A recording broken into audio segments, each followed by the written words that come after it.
An English clergyman said in the 1600s, "If nothing is more easy than to think, nothing is more difficult than to think well."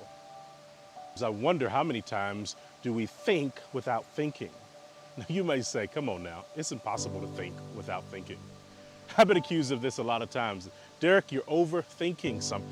Is that possible at all, to overthink concepts of God and His Word?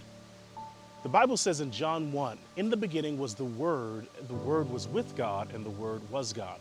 That word for word there is logos, and logos is divine thought. So when you think logos, think divine thought. So in the beginning, God created the heavens and the earth. In the beginning was the Word, and the Word was with God, and the Word was God. Now, here's a thought.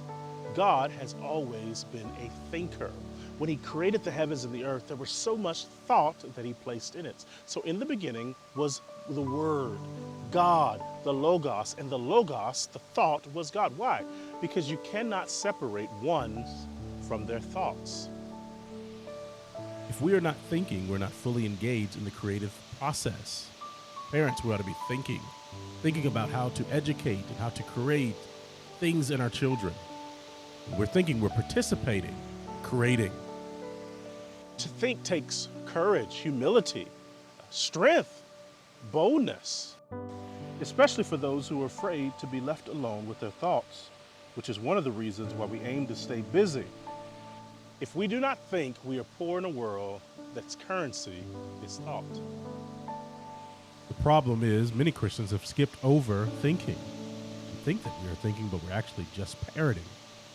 Again, I know that we think that we're thinking is quite a weird statement. I guess it's actually impossible to think that you're thinking without actually thinking. Maybe the better statement is we think too little, or maybe our thoughts are too low, or we don't think well enough. I want to encourage you today, think.